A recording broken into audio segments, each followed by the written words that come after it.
I am Om Krishna Gupta. I am assistant professor in Electronics and Communication Engineering department in Ajay Kumar Garg Engineering College, Ghaziabad. This is lecture 6 of the subject analog circuits, and in this class I am going to discuss common base and common collector amplifier.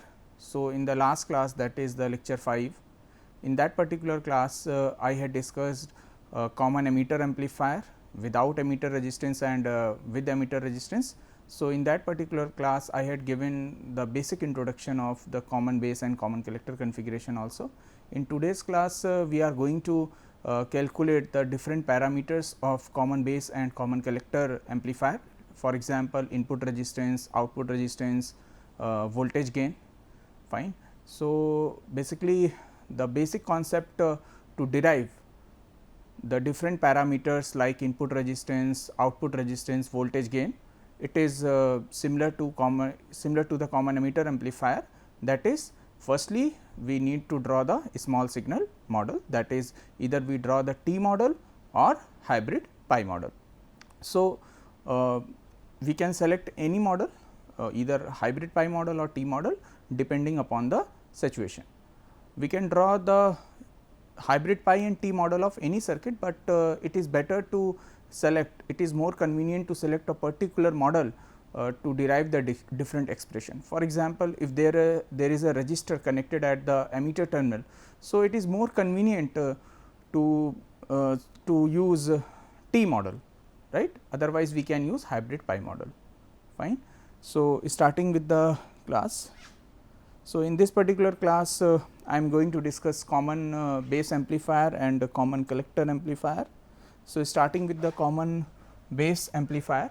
So, common base amplifier means now the base is common, this is your base terminal, and in common base amplifier we apply the input signal at the emitter terminal and we take the output signal from the collector terminal, fine. So, we can if we do the vice versa, then in that case the gain will be very less. So, we do not do that, we apply the input signal at the emitter terminal and we take the output from the collector terminal, your base is common, fine.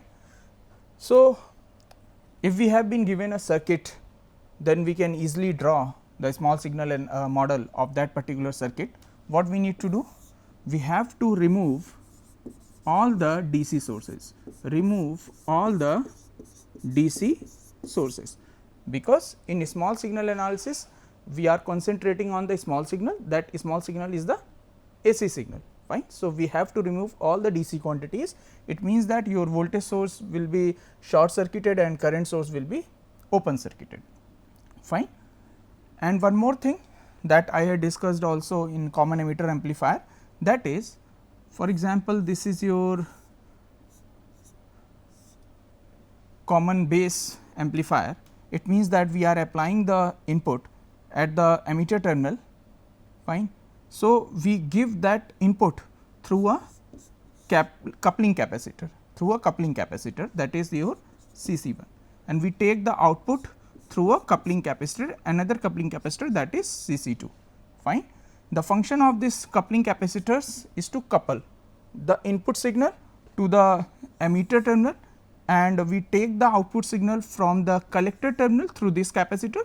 The function of this capacitor CC1 and CC2 is to pass the AC component and block the DC component. So, it improves the performance. So, these coupling capacitors are especially used in discrete circuits, not in integrated circuit, because this CC1 CC2 it is of higher value, it is in microfarad range. So, it is very difficult to fabricate such a large value capacitor. So, we use these coupling capacitors in discrete circuits only, fine. Here, to perform the small signal analysis, we are assuming that these capacitors are acting as a perfect short circuit.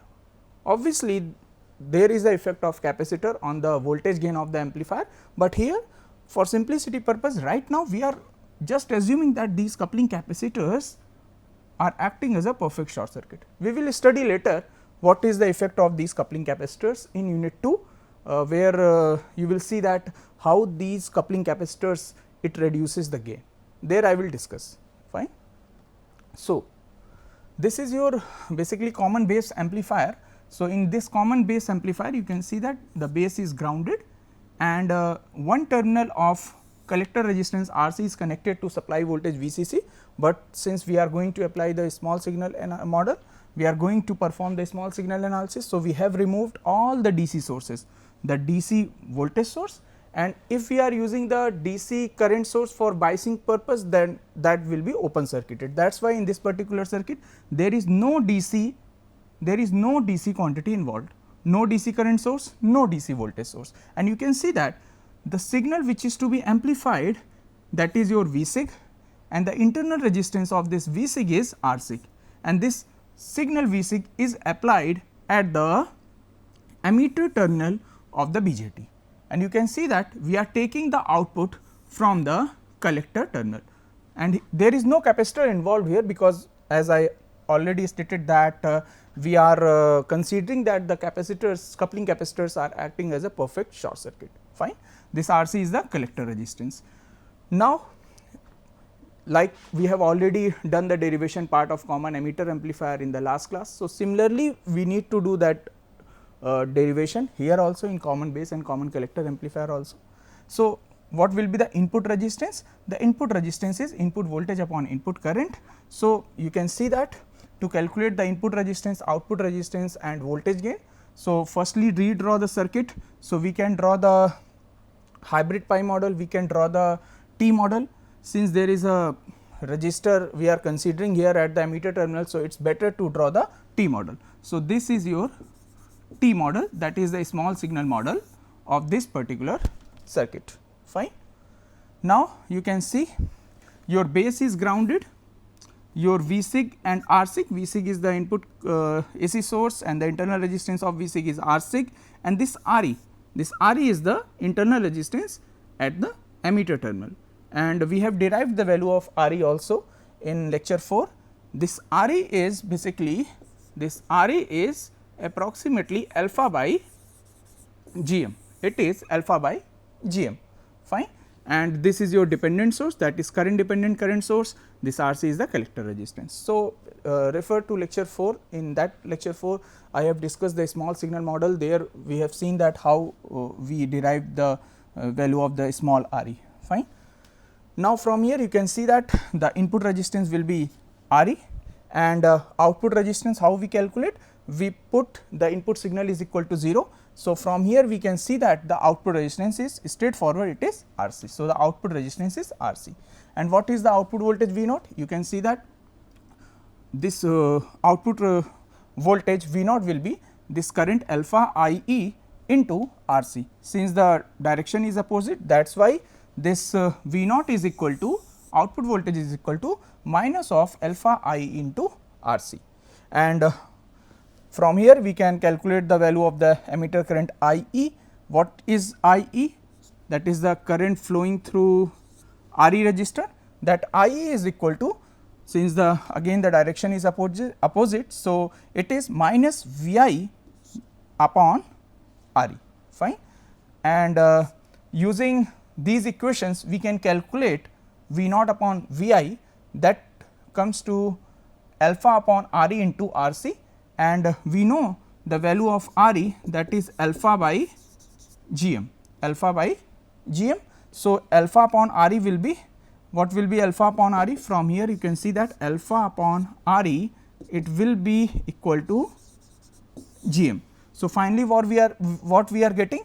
We are getting the open voltage, open circuit voltage gain, that is equal to Gm into Rc. Fine.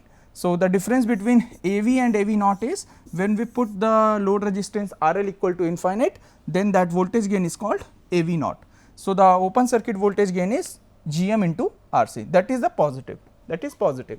In case of common emitter amplifier, when we had derived that in last class, the open circuit voltage gain was minus Gm into Rc, but for common base amplifier it is plus Gm into Rc.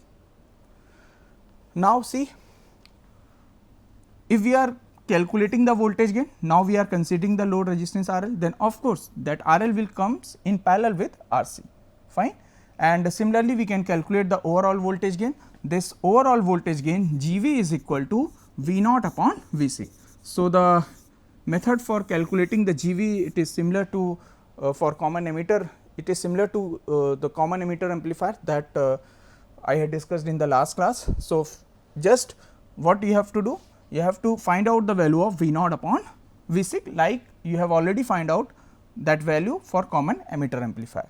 So after rearranging the terms, this overall voltage gain, it is equal to alpha into RC parallel to RL upon RC plus RE. RC is the collector resistance, RL is the load resistance, RC is the internal resistance of the input signal source, small r is the internal resistance at the emitter terminal, fine. So V naught upon Vc, that is the overall voltage gain. Now you can see that the overall voltage gain, it is simply the ratio of the total resistance seen at the collector. The total resistance seen at the collector is RC parallel to RL upon the total resistance seen at the emitter circuit, that is the total resistance at the emitter, it is RC plus RE, RC plus RE. You can see your this is your RC and this is RE, fine. So and alpha is approximately equal to 1, it is less than 1, approximately 0.98, 0.99, fine. And like I had discussed in the last class also, what is the effect of R naught, that R naught output resistance we connect in between collector and emitter terminal. So we can neglect this effect of R naught in discrete circuit. In discrete circuit we can neglect it, but in integrated circuit we consider the R naught. R naught plays an important role in IC designing, but not in discrete circuits. So sometimes we include this R naught just to improve the accuracy of our design, our calculation, fine. So you can include the R naught. If you are including the R naught in discrete circuit, this R naught will be in parallel with the RC, simple, fine. Next is, you can see that your input resistance that you have calculated, that is RE, input resistance, that is RE. This RE is basically very small, because this RE is alpha by GM, and alpha is very small, it is in fact less than 1, 0. It is very close to 1, it is 0.98, 0.99. So the problem with the CB amplifier is it has low input resistance, fine. So for CB amplifier, the open circuit voltage gain, it is identical to the C amplifier except for its positive sign. So for C amplifier, we have calculated the voltage gain, that is minus GM into RC, and for CB amplifier common base, it is plus GM into RC. So the magnitude of the voltage gain is same, but the sign is opposite. And what does it means? If gain is negative, that means that amplifier is inverting amplifier. It means that output is 180 degree out of phase with input, and if the gain is positive, it means it is a non-inverting amplifier, that means output is in phase with input. So the magnitude of the voltage gain for C and CB are same, but the sign is opposite. So it means that if we are applying a sine wave at the input of common base, then we will get the amplified version of it, fine, with the same phase. But in case of common emitter amplifier, the phase will be opposite, 180 degree out of phase, that is your inverting amplifier. So C amplifier, common emitter is the inverting amplifier and common base is the non-inverting. But when we want to design a voltage amplifier, then we do not select this common base amplifier. Reason is very clear, because for voltage amplifier the input resistance should be high in order to avoid the signal loss. So common base amplifier is not a good choice for voltage amplifier, because the input resistance is very less, but there is advantage of common base amplifier that I am going to discuss. The advantage is this CB circuit, it can be used to amplify high frequency signals that appears on the coaxial cable. that is the application of CB amplifier, which I am going to discuss. It is used to amplify the high frequency signals on the coaxial cable. But what happens in coaxial cable, there is a signal reflection in the coaxial cable, and due to that signal reflection there is a signal loss, and in order to avoid that signal loss, the input resistance, it should be equal to the characteristic resistance of the cable. In order to avoid the signal loss, the input resistance should be equal to the characteristic resistance of the cable, and the characteristic resistance of the cable, it is around 50 ohm to 75 ohm, that is very low. So, we need an amplifier which is having low input resistance. So, common base amplifier is good because it is having low input resistance. So, that low input resistance is the drawback of common base amplifier when we use it for voltage amplifier, but that low input resistance we utilize in coaxial cable, that is the application of common base amplifier, one of the application of common base. Another application is we can use common base with common emitter. We can use the combination of common emitter and common base, that is called cascode structure, that I will discuss in second unit, to improve the performance of the amplifier. And that is why I already mentioned that because of its very low input resistance, CB circuit is not attractive for voltage amplifier, and it has excellent high frequency performance because it is not having any Miller effect. That Miller effect I will discuss in next unit, that is the low and high frequency response of common emitter amplifier. So, in common emitter amplifier Miller effect comes. Due to Miller effect, the equivalent input capacitance increases, due to that the bandwidth is reduced, fine. So, that is the issue of common emitter amplifier, but in case of common base, since there is no Miller effect, so it helps to improve the performance of common base amplifier at high frequency. So, Miller effect we will discuss later. So, next is the common collector amplifier. So, we have already studied the common emitter and common base amplifier. So, we can easily understand the common collector amplifier. In common collector, now your collector terminal is common, we apply the input at the base, we take the output from the emitter. Another name of common collector is emitter follower. It is called emitter follower because whatever voltage we apply at the base terminal of the BJT, the same voltage appears at the output. So, we say that the emitter voltage is following the base voltage, fine, and that is why the voltage gain, it is approximately 1 for common collector amplifier. So, common collector amplifier, it can be used as a voltage buffer circuit. And next we need to understand that if the voltage gain is 1, it means that whatever input we are applying, we are getting the same thing at the output, same voltage at the output. So, what is the need of such circuit? So, the need is, just refer this diagram. Now, we have a signal voltage, input signal voltage of 200 millivolt, and if the internal resistance of this input signal source is 100 kilo ohm, that is in fact high, and the load resistance is 1 kilo ohm, fine. This RSIG is the internal resistance of VSIG and the load resistance is 1 kilo ohm, and we are applying 200 millivolt. Then what will be the output voltage? You can simply calculate it, just apply KVL and you can calculate the current, and you can calculate the drop across RSIG. Then you can see that the drop is very high, and when we apply this 200 millivolt signal here, we are getting only 2 millivolt signal. You can verify it, simply applying the KVL, fine. So, there is a lot of signal loss here, fine. We are applying 200 millivolt, we are getting only 2 millivolt. So, in order to avoid this signal loss, what we do? We connect a voltage buffer in between this high resistance source and low resistance load. This is your voltage buffer or voltage follower. The advantage of voltage follower is its input resistance is very high, and its output resistance, it is very low. So, this voltage buffer in between high resistance source and in between low resistance load, it helps to avoid the signal loss.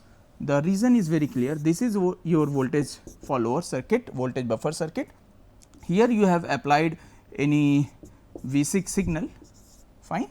Now, if the input resistance is high, then you can see that the drop across R sig internal resistance, it will be very less. So, we get more voltage at the input of the buffer, and similarly the output resistance is very low. If we say that if it is 0, then you can see that this is your load resistance RL. If this R naught is 0, it means that whatever we are getting at the output of the buffer, the same will appear at the across the load resistance RL, the same will appear across the load resistance RL, that we want. So, in order to avoid the signal loss, the input resistance should be high, output resistance should be low. Ideally, for voltage buffer, input resistance should be infinite and output resistance should be 0, but practically the input resistance is in mega ohm range and the output resistance in the range of ohms, few ohms. That is the need of emitter follower circuit. Next is your common collector amplifier, that I have already discussed such kind of circuits. So, you can see that the collector is grounded, this is your input signal V sig and the internal resistance of V sig is R sig. We are taking the output from the emitter terminal, fine, and since there is a resistance involved at the emitter terminal. So, it is better to draw the T model, otherwise we can draw the hybrid pi model also. So, this is the T model, and in T model you can see that this is your current dependent current source. We have connected R naught, we can neglect R naught, no issue in that.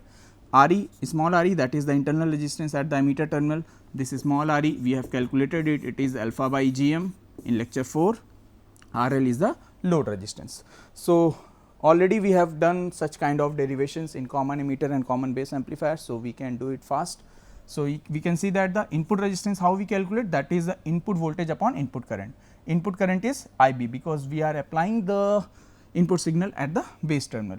And what is the relation between base current and emitter current? That is IB is equal to IE upon beta plus 1. Now, we can put this value of IB here and we will get IE here, and from here we can calculate the value of Rin, that is Vi upon IB. So, simply this is equation 1, this is equation 2, this is equation 3, just rearrange the terms from equation 1, 2, 3 and just find out the value of Vi upon IB, that is beta plus 1 into Re plus RL, that is called resistance reflection rule. So, I have mentioned this rule in small signal modeling also. What is resistance reflection rule? If the resistance at the emitter terminal is Re, then the resistance at the base terminal, it will be beta times emitter resistance. So, you can see that the resistance at the base terminal, that is Rin, that because we are applying the input at the base terminal, it is beta plus 1 times of the emitter resistance, that is the total resistance at the emitter is Re plus RL, because we are taking the output from emitter, we have connected the load at emitter. Similarly, we can calculate the voltage gain V naught upon Vi, that is RL upon RL plus Re, and if RL equal to infinite, that is open circuit, RL is infinite, that is open circuit. So, the open voltage gain, it will be 1, because if RL is very high, so you can see that this Re will be eliminated, then RL upon RL, that is 1. So, the open circuit voltage gain of the emitter follower circuit is unity, that is 1. That means that the signal voltage at the emitter, it will follows the voltage at the base, that is why it is called emitter follower circuit. Similarly, we can calculate the value of output resistance R naught just by putting the input signal source is equal to 0 and this R naught is equal to Re. From T model, you can easily get this value R naught is equal to Re. Now, this is the comparison chart between common emitter amplifier, common emitter with Re, common base and emitter follower. Now, you can see here for common emitter amplifier, the gain is negative, output resistance is Rc. For common emitter and common base, the output resistance is Rc, but for emitter follower, that is the common collector, emitter follower is the common collector. For common collector configuration, the output resistance is alpha by Gm, that is very small, that is Re. So, output resistance of emitter follower is lowest, and what about input resistance? You can see that the input resistance of common base, it is lowest, the input resistance of common base is lowest and the output resistance of common emitter is common collector is lowest, that is alpha by Gm Re. And you can see in common base amplifier the voltage gain is positive, and when we consider emitter resistance Re, when we connect a resistor at the emitter terminal, then in that case it reduces the gain by the factor 1 plus Gm Re. It reduces the gain by the factor 1 plus Gm Re, but it increases the input resistance also. That is the advantage of common emitter with Re. And the for emitter follower circuit, the open circuit voltage gain is 1. So, this is just the comparison chart of common emitter amplifier, common emitter with Re, common base and emitter follower.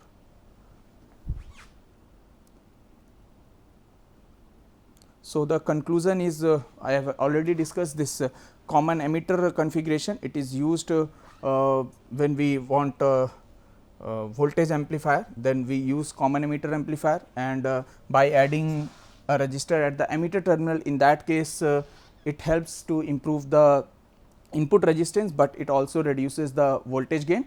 And common base amplifier, it is basically used in coaxial cable. Emitter follower, that is used as a voltage buffer for impedance matching to connect a high resistance source with low resistance load. This is the reference. Thank you.